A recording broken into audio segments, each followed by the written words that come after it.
Hey everyone, hope you had a good week, that you stayed dry, hopefully you stayed close to the Lord. We had a really topsy-turvy one. Really, it felt like a brawl in the kingdom this week. There was the good, the bad, and the ugly, if you've seen the movie. We were able to see some people get help who had some needs monetarily, physically, relationally, spiritually. Some heavy prayer was happening. There was some heavy attack. There was faithfulness. There was failures, sin and righteousness, and all of it tumbled in together. It was. It was difficult, but good, because through it all, God was very near.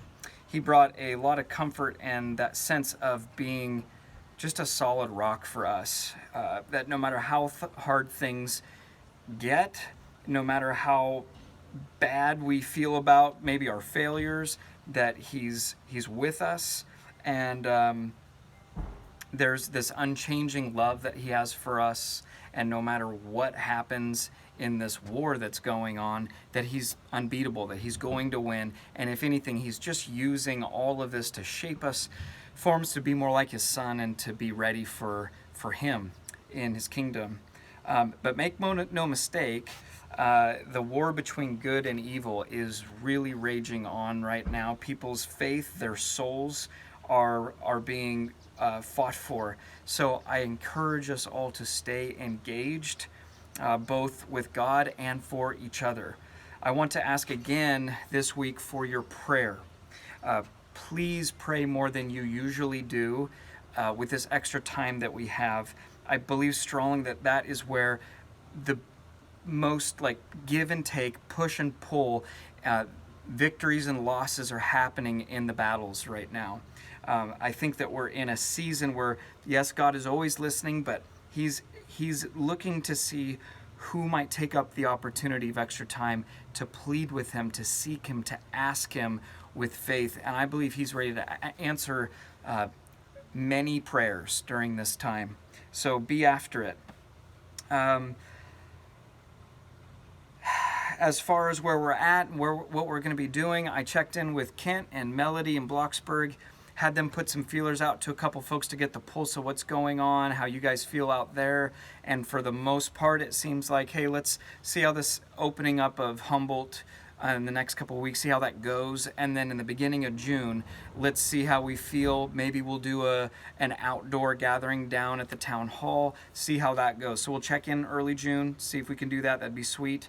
For folks in Fortuna, looking to find a way, since there's a smaller group, maybe have you all over on a Sunday to do some worship and prayer and just hanging out. We'll see how that goes. We'll be in touch on that stuff. So there is an update, and speaking of updates, that has a lot to do with today's topic, boasting and or sharing. I hopefully just did the latter, shared with you both the plan moving forward, but also what has been going on with us this week. And there's different ways to do that. When we communicate our experiences with others, it can come from a sharing heart or a boasting heart. And Jesus, He really thinks this is a big deal, because in His Sermon on the Mount, He hits on this topic hard, quick, but hard. And the disciples made sure when they wrote the Gospels to include this point. I feel like it's a little bit like last week's topic on oaths, where you just kind of go, okay, yeah, that makes sense. And you just keep going. It's easy to glance over it, and I really don't want to make that mistake on this. I feel like it has a really deep well to it that goes right down to the bottom of our hearts. So let's jump in. We're going to read out of Matthew 6, chapter 1 through 4. And it says this: "Beware of practicing your righteousness before other people in order to be seen by them, for then you will have no reward from your Father who's in heaven. Thus, when you give to the needy, sound no trumpet before you, as the hypocrites do in the synagogues and in the streets, that they may be praised by others. Truly I say to you, they have received their reward.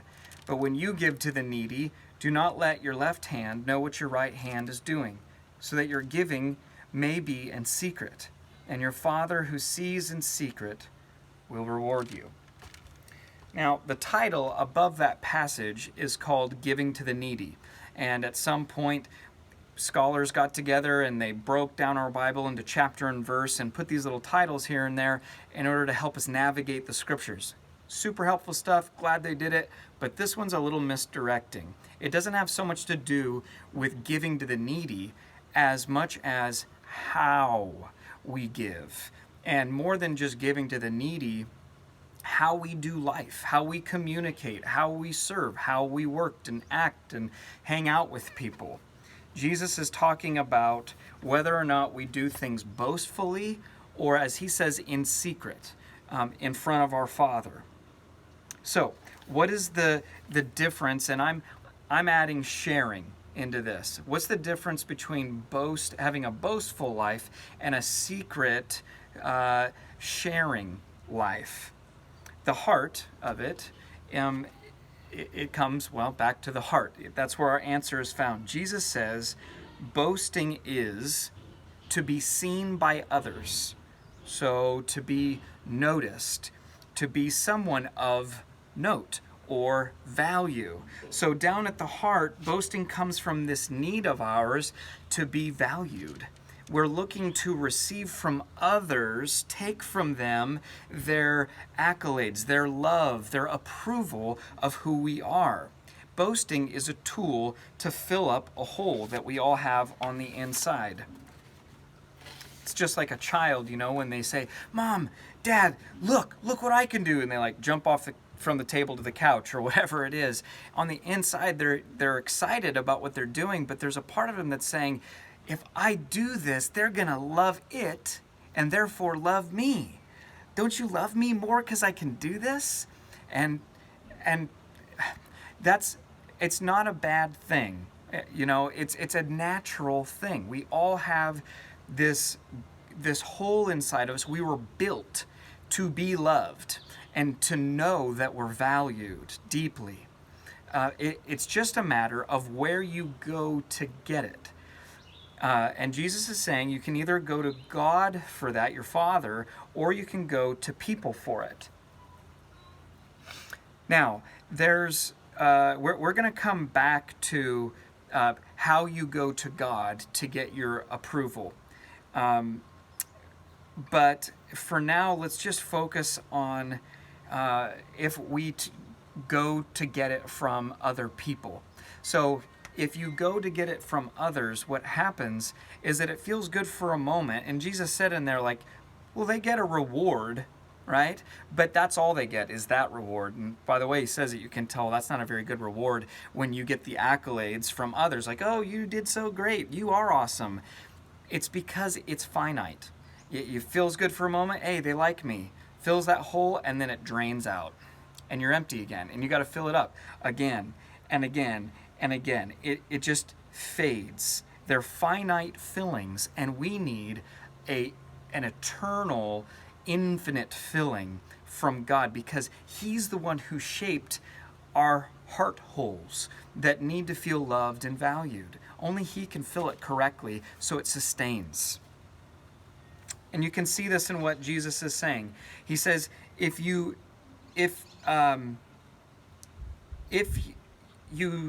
do that, it's not going to last. So instead, do it from this other standpoint of loving your Father, doing it in secret from your Father. He says this strange thing, don't let your left hand know what your right hand is doing, which means when you're practicing your righteousness, as he says, or doing good or doing things, don't be focused on your righteousness.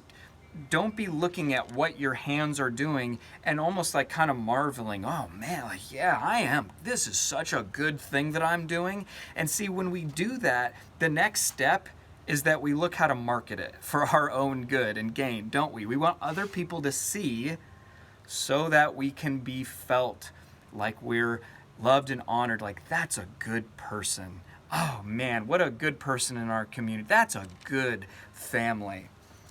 Jesus saying, don't do that. So, practically, this obviously goes for all of our conversations, our interactions with one another at work, at parties, and in the home, but then also on social media. Uh-oh, here comes a rant from Lane on social media. Get ready. I'm not an expert on social media by any stretch of the means. I'm not even on it. But I do want to make a couple of observations because it is so prevalent in the way that we communicate. And there's something very unique about the communication in general on social media. And it's one of the main reasons is why I'm not on it. And I'm not trying to say it in a gloating way. I just am built in a certain way that like I don't mesh well with it. And the thing that I don't like is that the way of communication is posting about yourself, right? So you know how it's really easy online, whether you're going back and forth on blogs or emails or Facebook or whatever, that like or tweets, you can say some really, like they even say mean tweets. You know, you can say really mean things to people that you wouldn't say to them face to face, right? Well, the same thing kind of goes in that it's really easy to post things about yourself in a boastful way. It's almost actually impossible to post things about yourself that doesn't have that boastful. How do you talk about yourself without boasting? It's hard, right? And so that's just how it kind of comes off. That's the feel and the culture of social media. And it doesn't have to be just about yourself. You can indirectly boast by saying, look at my team, look at my company, look at my awesome kids who did so well at school or did the nice thing for the neighbor or whatever. It's just always about, look what I can do, look what I can do, look what I did, look where I traveled, look what I ate, because you really care, I guess. It's look at me, look at me, look at me. Now, I'm obviously a little overly sensitive to this. And I don't like it. But that doesn't mean that you can't have good sharing posts that are helpful and thoughtful. Michelle's shown me there are ways to do it, and she tries her hardest to do it, and I trust her on there. And there are some that learn how to use social media as a tool in order to bless others. But man, it's rare. And it's few and far between. And I think part of the reason for that is, again, that's just the way the mechanism is set up. You post about yourself. That's how people share. And now, because our culture is so wrapped up into this type of communication, that means that posting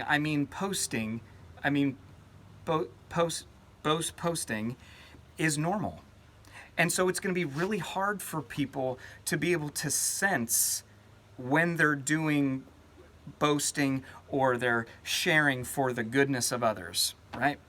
It's kind of like social media is like the digitized bumper stickers of our lives.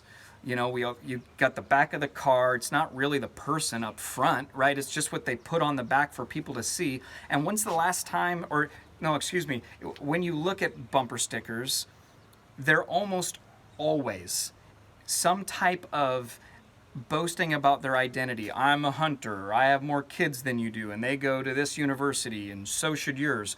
Or they have something to do with some unasked for advice, or their opinion, like vote Democratic, vote Republican, vote for this person or that person, or I voted for this person, or eat organic, or I eat meat, or I believe in the fish, or now I'm a Darwinism guy, whatever. It's just constant, just blasting of trumpets back and forth at each other. And you don't really know the person driving the car who has that sticker.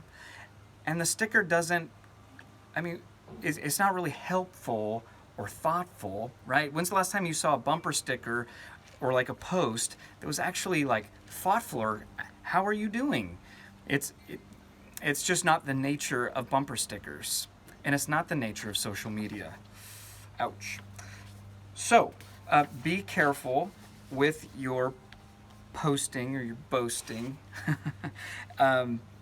Try to do it in a way that is sharing and learning, or looking to grow in your understanding of your friends and pointing them to God and to his goodness. Yeah? And this isn't just on social media, it's obviously in the way that we speak to one another. One of my biggest pet peeves, I worked with a bunch of guys one time, and these two dudes were, this is how they talked to one another all the time. And I've seen it in other aspects, groups of people. It's mostly when men get together, they'll get together and just start telling stories to one another. But like one guy tells a story and he's done, and then the next guy maybe even interrupts. He doesn't even respond back to the other guy's story. He just starts telling his own story, and the other guy responds with his own story. They don't even really talk to one another. It's the most impersonal. You might as well just be talking to yourself or a brick wall. That's not why God puts us together to communicate. We already know our own stories. We should be getting together to know other people's stories so that we can better understand them, so that we can better help them, bless them, pray for them, see how the gospel can come in and redeem, restore, heal them so that they can be a more full human being. That's what we should be seeking to do in our communication. And the only way to do that is if you're not looking to pump up your own self or your own pride or value or worth by sharing with people or boasting to people what you've experienced. Well, I'm sure we all feel pretty awesome about ourselves right now.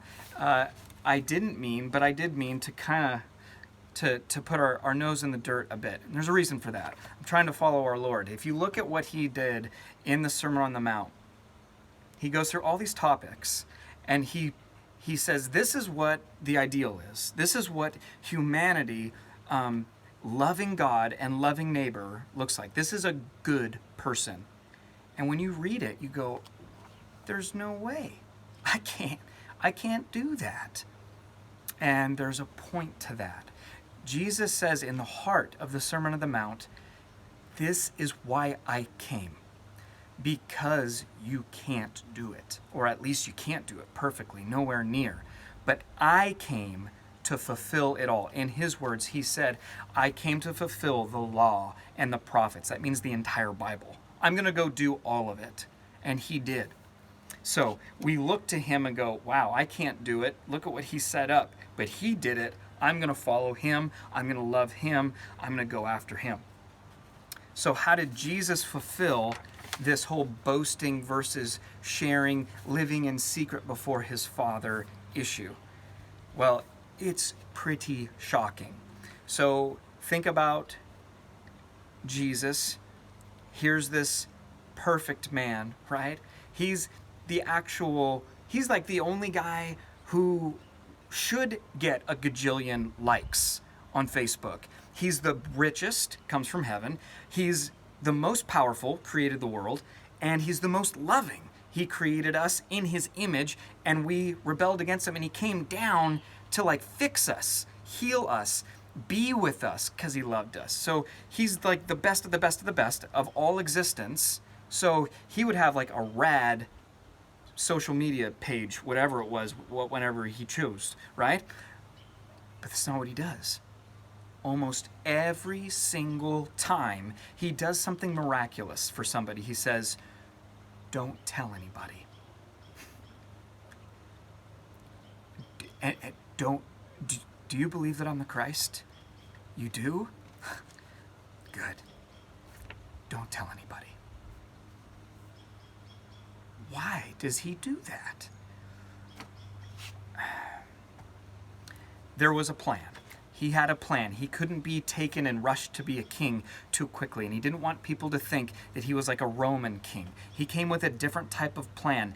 He needed to die on the cross, and so it had to go on this path over here. So he couldn't blow up in fame too much, and he didn't want to blow up in fame too much. The reason that Jesus did that was because he was the beloved Son of God. That was his identity. That's what he identified himself with. And therefore, that's what he lived from. So the accolades of others, which is at the heart of why we boast, he didn't care. So he never boasted. He didn't need anybody else's approval. All he cared about was the glory or boasting of his Father. He wanted his Father's will to be accomplished at all costs and in his way. And so he did it for him. And that's, when you get that about Jesus and you start to read the Gospels, it's everywhere. And you just see this man who's so secure in himself that he's able to do and say the most amazing, counterintuitive things. It's amazing. And he lived this life all the way to the end perfectly. And then this is what's crazy. So the good guy who deserves a bajillion likes, in the end, he dies a murderous, betrayed life and gets insults thrown at him like dislikes, like thumbs down. He got like a gajillion of those instead, but it was on purpose. He took our place. We deserve all the dislikes there could be on social media for our true hearts, right? Well, he took all of those on to himself, died so that we could be forgiven for constantly going to finite accolades from other people, approval from others, instead of going to our Father like he did. And this is how we come back around to how we get filled, our God-sized hole, how we get that filled. This is how we do that. When we believe in this Jesus and that he lived that life and died that death, we're forgiven. And then we're renewed. We're fully now approved of. How? Because the Father now sees the Son and his life on us. He sees that perfect life that Jesus lived, and Jesus, he transfers his resume, his approval onto us because he died for us, so he got rid of all of our nastiness, makes us a clean slate. And then when we believe in faith and in word that he is who he says he is, there's this transfer. The Spirit comes down and gives us that approval that Jesus had. And so when the Father sees us now, he sees Jesus. And he sees us underneath, but it's almost like a sheet laid, clothes, Jesus' clothes draped over the top of us. And so now we have all the approval that Jesus had. Whoa. And this is how the Christian life comes afire. Because now you don't need the approval of anybody else. Nobody. And then you can start living, acting, serving, giving to the needy without a trumpet blow on Facebook, but quiet in front of your Father, the only ones whose opinion matters. And you do it for him because you love him so much. And his reward does not decay or rot or stay here when you die. It goes with you. It's there in heaven waiting for you when you get there. Amazing deal, isn't it? It's miraculous what the gospel can do to a heart. You can take someone who's so desperate to be loved that they do terrible things in life, and if they get Jesus and they get this, they can completely switch to where they don't care about people's opinions about them at all because of they know what the Father thinks about them. Woo! What a changed life that produces. And that's what we want for all of us. And this is one of the effects. Check this out. So Paul, one of the writers, he starts talking about boasting later after. He's been a Christian. He's been walking with the Lord. He's been totally changed. Listen to what he says about himself. He says, "If I must boast, I will boast of the things that show my weakness. God said to me," he says later, "My grace is sufficient for you, for my power is made perfect in weakness. Therefore, I will boast all the more gladly of my weaknesses, so that the power of Christ may rest upon me. For the sake of Christ, then, I am content with weaknesses, insults, hardships, persecutions, and calamities. For when I am weak, then I am strong." That is counterintuitive, isn't it? Who thinks that? Who does that? Who lives that way? Who talks like that? Christians do. Real Christians who are firmly rooted in their identity as a son or daughter of God. And you can have it. Amazing. It's powerful. What does that look like on Facebook? Well, I actually talked to Michelle and she told me it has a name. It's called a real life moment. When someone posts a self-deprecating or showing of weakness post and you go, oh yeah, that's real life. And she says, when you see it, everyone, when you see one, you're just like, oh, what a breath of fresh air on this site. You know, instead of scrolling and just seeing 1,000 screams of just neediness and wanting likes so they feel approved, here's someone who's like, you know what, I just struggle.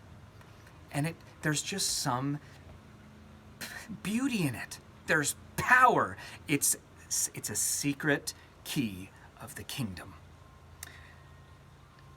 I want to grasp hold of this. Doesn't this seem like just a gem of something? Like, man, if we could do this, like if there was a group of people or a community of people, or can you imagine a world of people who live this way, who never anymore went around groping at each other for approval and all the effects that has, but instead are so filled up by an eternal source that they just freely give words of encouragement and pointing to the glory of God, helping those that are in need, physically, emotionally, spiritually.